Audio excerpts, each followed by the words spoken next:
Hello friends, welcome to the session. आज हम लोग फ्रेंड्स जो टॉपिक डिस्कस करने जा रहे हैं उस टॉपिक का नाम है movement along the demand curve. सबसे पहले हम लोग पढ़ेंगे movement along the demand curve और बाद में हम लोग पढ़ने वाले हैं changes in demand, that is shift in demand. सबसे पहले हमें याद रखना है कि movement along the demand curve और शिफ्ट इन डिमांड कर्व दोनों ही केसेस में या तो डिमांड बढ़ने वाली है या तो डिमांड कम होने वाली है। तो सर डिफरेंस क्या हुआ movement along the demand curve में and shift in demand curve में? जब movement along the demand curve की बात करते हैं तो यहाँ पे डिमांड में जो भी चेंजेस आ रहे हैं वो प्राइस की वजह से, the change in demand is due to price, whereas in case of shift in demand the change in demand is due to factors other than price.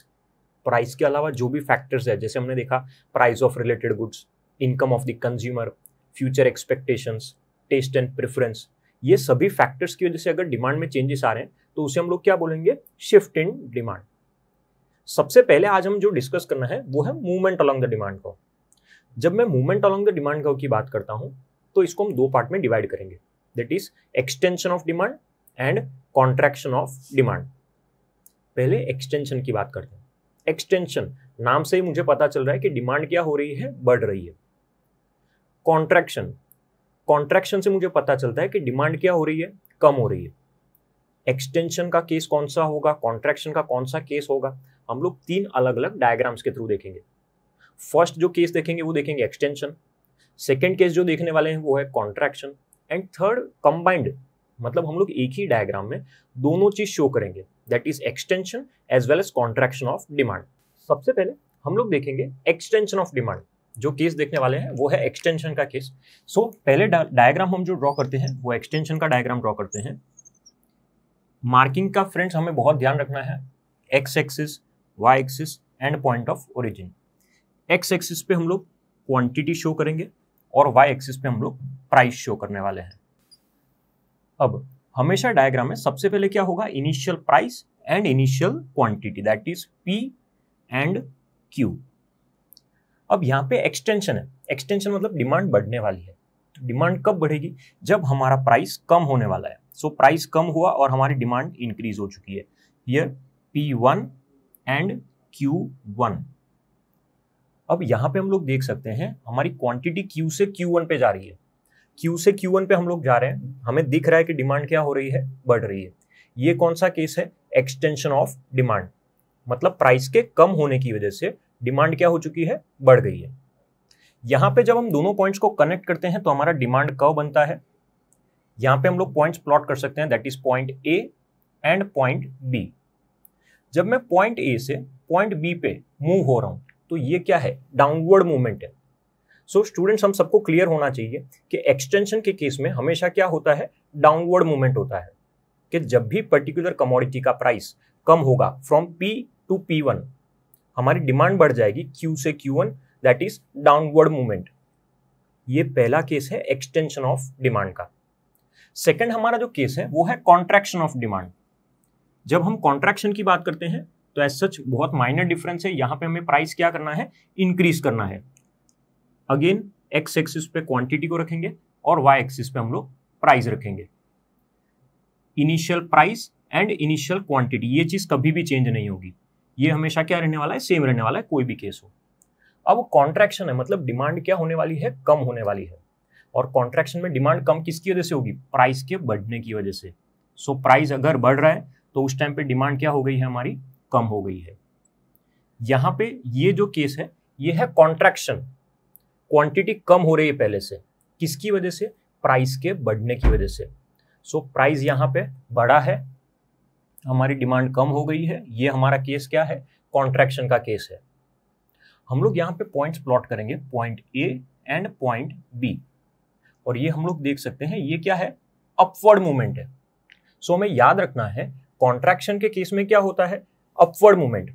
Extension के केस में क्या होता है? Downward movement. Downward and upward. ये जो case था हमारा, ये कौन सा केस था? एक्सटेंशन का केस था। सेकेंड केस क्या था हमारा? कॉन्ट्रैक्शन का केस था। हमने स्टूडेंट्स अब तक क्या किया है? दोनों केसेस को अलग अलग कंसिडर किया है। अब जो थर्ड केस हम लोग कंसिडर करेंगे वो एक ही डायग्राम में हम लोग दोनों चीज प्रेजेंट करेंगे, that is extension means downward movement as well as contraction that is upward movement friends. अब हम कॉम्बिनेशन देखेंगे, मतलब हम लोग एक ही डायग्राम में दोनों चीज देखने वाले हैं, extension of demand as well as contraction of demand. So start करते हैं डायग्राम के साथ। ये बहुत ईजी है और प्रिफरेबल है, मतलब हम लोग अगर चाहें तो एग्जाम में दोनों चीज अलग भी शो कर सकते हैं, एक्सटेंशन एंड कॉन्ट्रैक्शन, एंड अगर चाहें तो एक साथ भी शो कर सकते हैं। जो भी हम लोग ड्रॉ कर रहे हैं वो हमारे ऊपर डिपेंड करता है। So initial price and initial quantity that is P and Q. हमने अभी अभी देखा था कि एक्सटेंशन के केस में हमारा प्राइस क्या होता है, कम। प्राइस कम हुआ जिसकी वजह से मेरी डिमांड बढ़ गई, that is P1 and Q1। Demand हमारी बढ़ रही है, Q से Q1 हो रही है। ये हमारा केस है एक्सटेंशन का, याद रखना है डाउनवर्ड मूवमेंट। जब मैं कॉन्ट्रैक्शन की बात करता हूं, कॉन्ट्रैक्शन में प्राइस क्या होने वाला है, बढ़ने वाला है। प्राइस बढ़ गया है P2 एंड Q2। ये जो केस है ये क्या है, कॉन्ट्रैक्शन का केस है। जब हम सभी पॉइंट्स को कनेक्ट करते हैं तो हमारा कर्व बन जाता है, वो है डिमांड कर्व।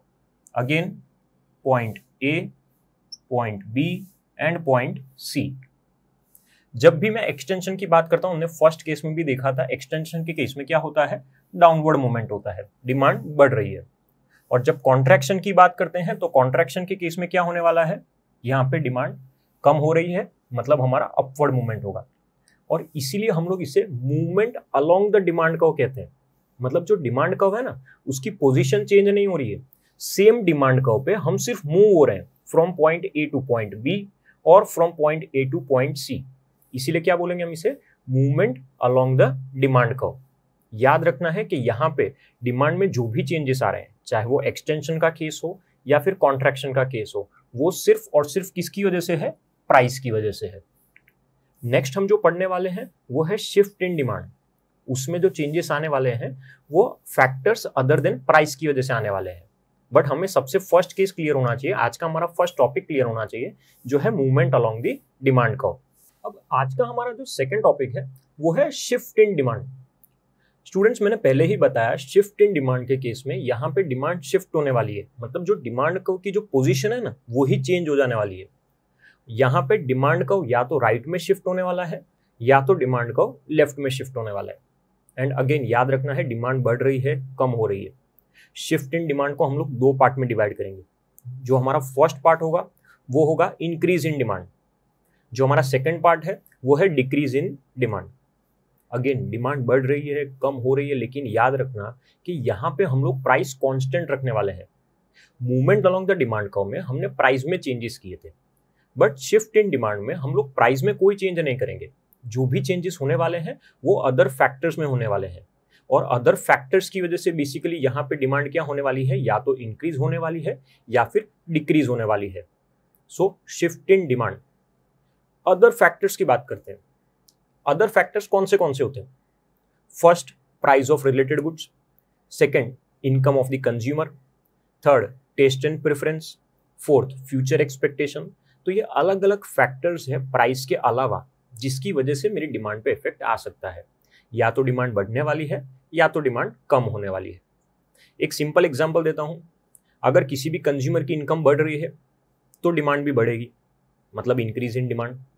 अगर किसी भी कंज्यूमर की इनकम कम हो रही है तो डिमांड भी कम होगी, मतलब डिक्रीज इन डिमांड। सो यहाँ पे अदर फैक्टर्स की वजह से या तो डिमांड बढ़ने वाली है या फिर कम होने वाली है। सबसे पहले हम लोग देखते हैं increase in demand. Increase in demand का डायग्राम हम लोग ड्रॉ करते हैं। अगेन याद रखना है, marking is very important. X axis, Y axis, point of origin, quantity and price. यहां पे याद रखना है कि प्राइस क्या रहने वाला है हमारा, कांस्टेंट। प्राइस में सच कोई चेंज आने वाला नहीं है। P एंड Q, ये हमारा नॉर्मल डिमांड कर्व है, that is downward sloping demand curve. अब शिफ्ट इन डिमांड है, इंक्रीज का केस है। जब भी डिमांड बढ़ती है, मतलब क्वांटिटी बढ़ने वाली है, हमारा डिमांड कर्व कहां पे शिफ्ट हो जाएगा, राइट में शिफ्ट हो जाएगा। So rightward shift in the demand curve. Next, price मैंने क्या बोला, प्राइस क्या रहना चाहिए, कांस्टेंट। प्राइस में सच कोई चेंज आएगा नहीं, जो चेंज आ रहा है वो सिर्फ और सिर्फ किस में आ रहा है, क्वांटिटी में आ रहा है। सो हम लोग देख सकते हैं ये क्या है, इंक्रीज इन डिमांड, मतलब हमारी डिमांड क्या हो रही है, बढ़ रही है यहाँ पे। सो फर्स्ट वाला केस है इंक्रीज इन डिमांड। एग्जाम्पल ले सकते हैं हम लोग, प्राइस ऑफ रिलेटेड गुड्स। अगर जो भी रिलेटेड गुड्स है, सब्स्टिट्यूट की बात करता हूं मैं, टी एंड कॉफी, अगर टी का प्राइस बढ़ रहा है तो कॉफी की डिमांड बढ़ जाएगी। दूसरा example, income of the consumer, अगर किसी भी कंज्यूमर की इनकम बढ़ रही है तो भी डिमांड बढ़ सकती है।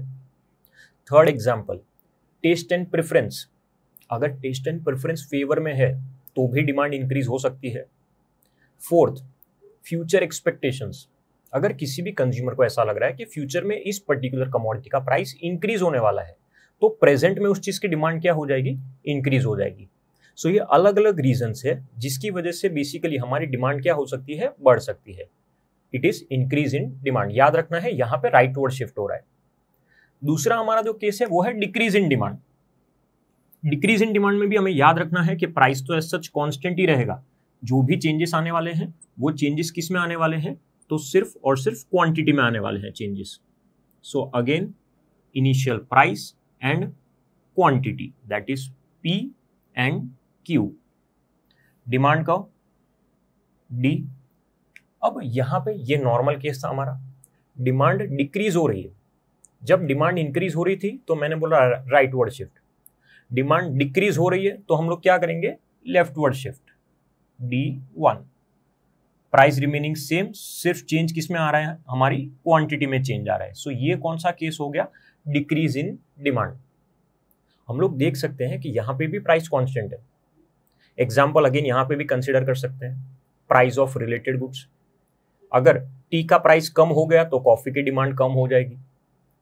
कंज्यूमर की इनकम कम हो रही है तो भी उसकी डिमांड कम हो सकती है। टेस्ट एंड प्रेफरेंस अगर अगेंस्ट में जा रहा है तो भी डिमांड कम हो सकती है। फ्यूचर एक्सपेक्टेशन, मुझे लग रहा है फ्यूचर में पर्टिकुलर कमोडिटी का प्राइस कम होने वाला है, तो जो प्रेजेंट डिमांड है वो क्या हो जाएगी, डिक्रीज हो जाएगी। सो यहाँ पे हम लोग देख सकते हैं कि अदर फैक्टर्स की वजह से डिमांड क्या हो रही है, डिक्रीज हो रही है। मैंने दोनों ही केस में प्राइस को कांस्टेंट रखा है, और अगर आप लोग ध्यान से देखोगे तो दोनों ही केस में एकदम सेम है, सिमिलर डायग्राम है। जो चेंजेस है तो वो सिर्फ और सिर्फ किस चीज में है, एरो में है।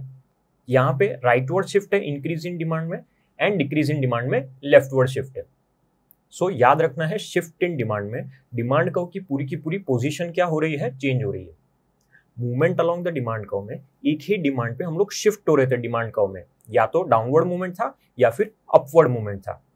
जबकि इंक्रीज इन डिमांड में राइट वर्ड शिफ्ट है और डिक्रीज इन डिमांड में लेफ्ट वर्ड शिफ्ट है।